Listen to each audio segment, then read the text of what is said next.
Como entender termos como jugo, inferno, porcos e cães? Comentário de Emaro Persona. Eu estava vendo hoje a palavra, embora elas sejam palavras diferentes nas versões em português ou em inglês ou qualquer outra, às vezes a gente toma como sendo a mesma coisa. Por exemplo, a palavra fardo e jugo, que são duas palavras totalmente diferentes, com significados diferentes. Porque o Senhor fala assim: tomai sobre vós o meu jugo, o meu jugo é leve, não, o meu fardo é leve, né? Meu jugo é suave. São duas coisas diferentes. O fardo é a coisa que você põe nas costas para carregar.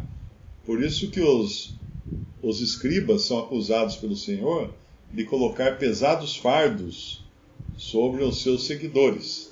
São pesos, né? Mas quando o Senhor fala de jugo, o jugo não é uma carga. O jugo não é pesado. Não é pesado como um fardo. Porque ninguém tem um animal só para carregar jugo, né? Você não põe, vou comprar um burro ali porque eu quero levar um jugo daqui até ali. Não, você vai levar uma carga.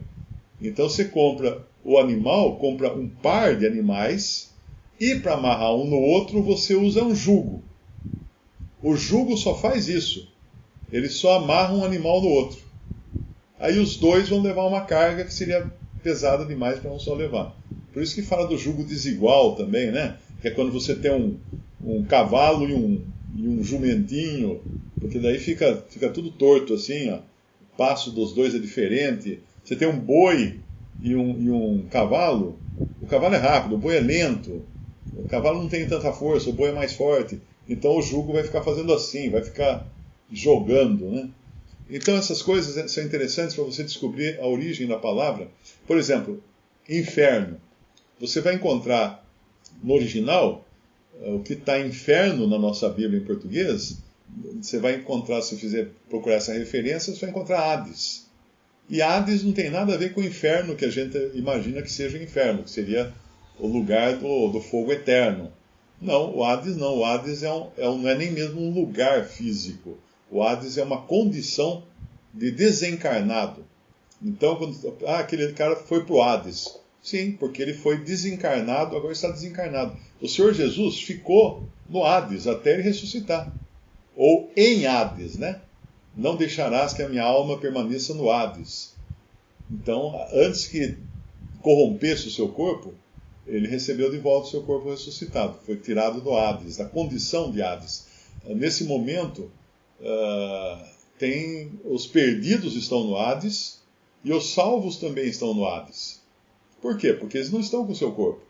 Com a diferença de que os salvos estão na presença do Senhor e os perdidos não. E entre uma coisa e outra tem um abismo impenetrável, né? Intransponível. É impossível um salvo perder a presença do Senhor, e é impossível um perdido eliminar a distância que ele está do Senhor. As duas coisas são impossíveis. Agora, essas coisas são úteis, então, para você descobrir o significado dessas palavras. Às vezes você tem que ter um pouco de discernimento, porque nesses dicionários eles dão vários significados. É que nem na língua portuguesa. Se eu perguntar para você o que é casa, a primeira coisa que vem na sua cabeça, você fala, é um negócio que tem telhado, parede, janela, porta. Fala, não, mas é o negócio que eu ponho o botão na camisa. Percebe? Então você tem que discernir daí o contexto. Quando é que está falando de casa para morar e de casa para botar a camisa? É bem menor. Se a gente pensar que o porco era o animal impuro, não é? O porco era impuro. Então o judeu não podia comer porco, o judeu não podia criar porco, e o gentil era o porco aos olhos do judeu. Eram os povos impuros. Agora, no contexto do Evangelho, da salvação que o Senhor Jesus trouxe, nós devemos sempre lembrar do que ele fez com Pedro. Pedro foi orar no terraço da casa dele, ele estava em Jope, ele foi orar no terraço, enquanto isso o Senhor estava lidando com Cornélio, que era um gentil convertido ao judaísmo, mas era um gentil, era um imundo ainda aos olhos de um judeu. Aí Pedro sobe na sacada, lá no terraço da casa. As casas naquele tempo não tinham telhado como nós temos hoje, né? Normalmente era um tablado, e ali eles usavam também para orações. E aí o Senhor desceu do céu um lençol contendo animais impuros, e falou: mata e come. Limpos e impuros, correto. Animais limpos e impuros. E o Senhor fala: mata e come. Ele fala assim: Senhor, eu nunca comi nada impuro, né? Então 3 vezes esse lençol desce, e o Senhor fala para ele assim: não considere impuro aquilo que Deus santificou ou separou. Então, no tempo do Evangelho hoje, nós não temos uma restrição. Por exemplo, eu posso entrar na casa de um incrédulo. O judeu não podia. O judeu não podia entrar na casa do incrédulo. O judeu não falava com os samaritanos. E nós vemos o Senhor falando com uma mulher samaritana. Os judeus nem sequer atravessavam Samaria.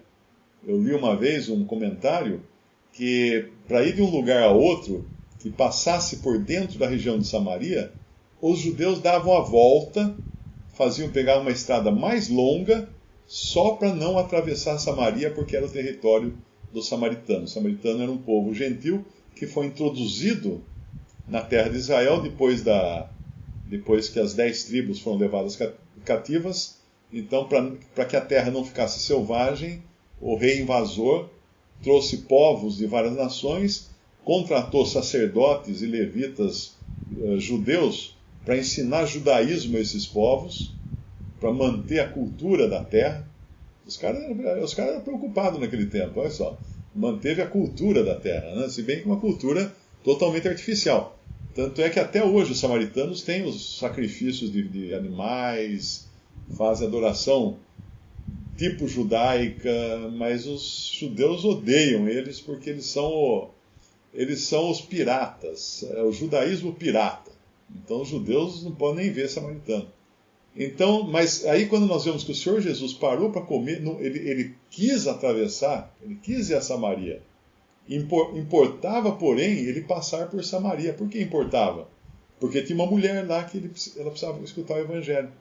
E o Senhor faz revelações para ela que nem fez para os judeus, nem para os seus discípulos. Ele tinha feito revelações que ele fez para uma mulher samaritana. Então, considerando isso, considerando aquela cena do lençol, nós entendemos que o cristão ele deve estar aberto sempre a levar o Evangelho, independente de quem seja o destino. É diferente das ordens que o Senhor dava nos Evangelhos. Por isso que às vezes tem que tomar um certo cuidado de não pegar a passagem do Evangelho e tentar aplicar para hoje, para a igreja. Por exemplo, quando o Senhor manda os 70 discípulos, eu acho que foi os 12 ou 70, não lembro quais que ele manda, e ele fala: não entreis em casa de gentios, não entreis. Ide primeiro as ovelhas perdidas da casa de Israel. E quando entrar na casa e não receber e tal, sacode a poeira do pé e vai para outra casa, né? Tinha alguns que no começo aqui, eu não era reunido ainda, mas me contaram que tinham lá que às vezes ele ia na casa de alguém pregar o Evangelho, a pessoa não aceitava, ele sacudia o pé assim, batia o pé no chão na saída, dizia que tinha que sacudir a sandália, a poeira da sandália, né? As coisas que o cara pega no pé da letra ali. Então esse envio de discípulos que o Senhor faz, veja só, ele era restritivo. Eles não podiam ir para não-judeus, para gentios. O mesmo Senhor, quando aquela mulher vem, estava com que o Senhor fala para ela, a resposta que o Senhor dá para ela é uma resposta típica judaica. Ele fala assim: não convém aos filhos tirar do pão, né, para dar aos cachorrinhos. Ele estava provando, ele estava testando a mulher, testando a fé da mulher. Até onde ia o desejo dela de realmente conhecer o Senhor, ao ponto de se humilhar. E ela se humilha. Ela fala assim: sim, mas os cachorrinhos comem das migalhas que caem da mesa do seu Senhor.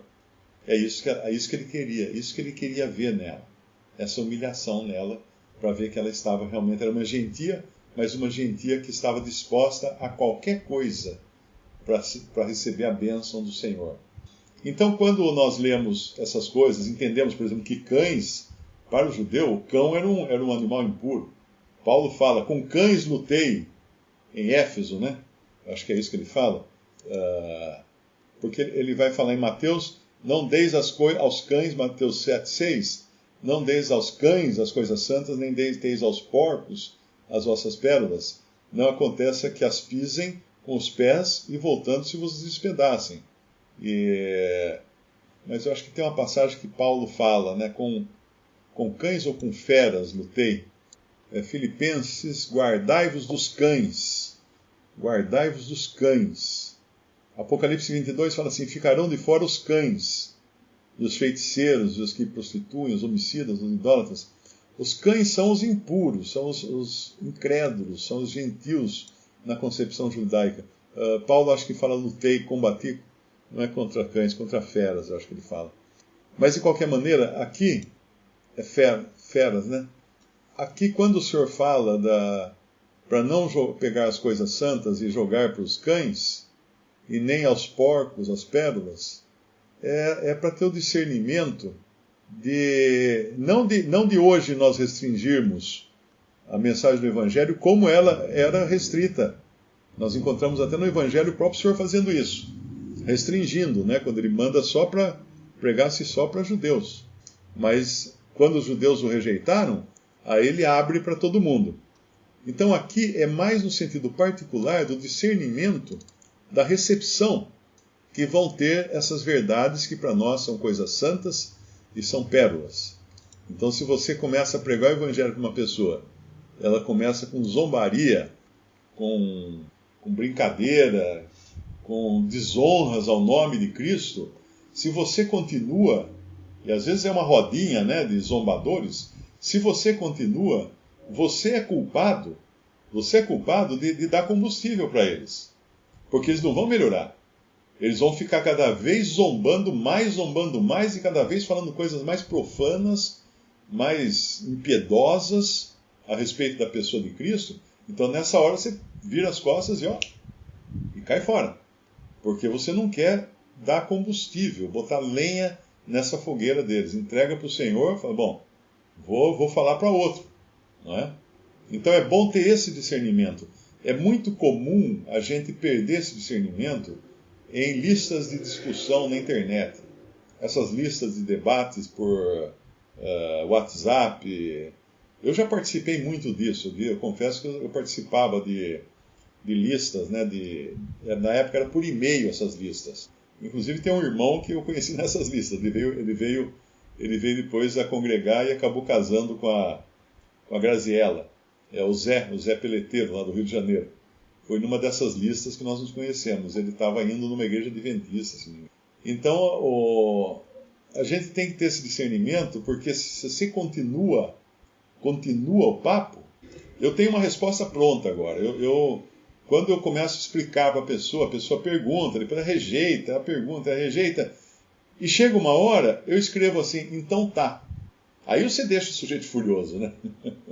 Aí você deixa furioso, porque você deixa bem claro que você está dizendo assim, eu não vou nem perder meu tempo com você.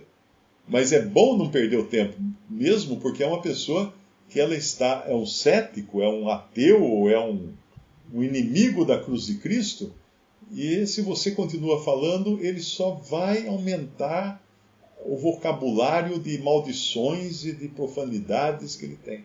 Por isso que ele tem que ter discernimento.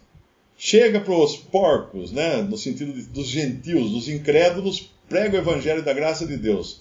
Percebeu que estão usando isso, não respeitosamente, não para tirar dúvida, né? Não entendi isso, mas será que não é assim? Então, isso não é problema.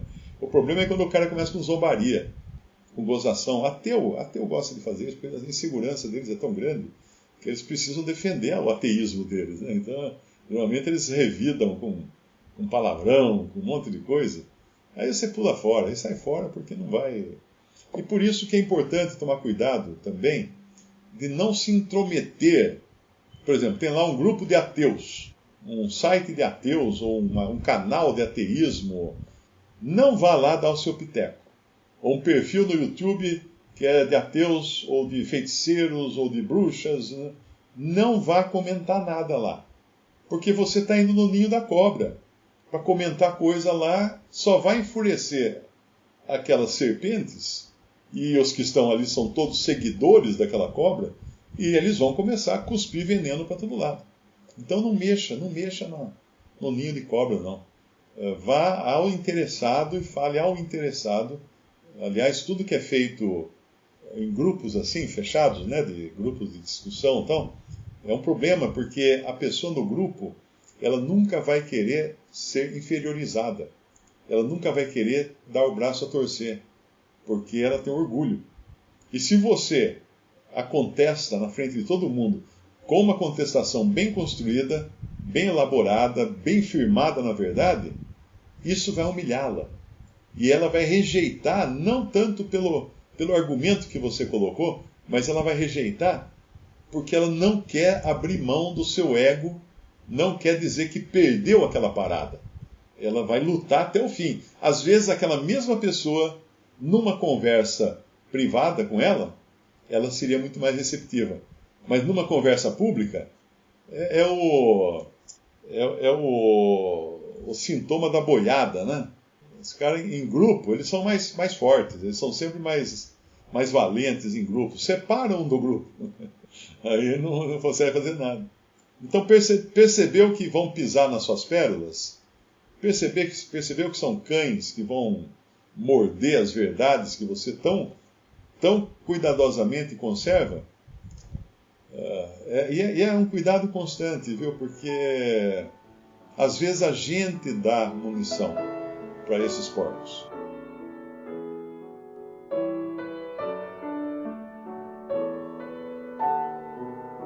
Visite Respondi.com.br. Visite também 3minutos.net.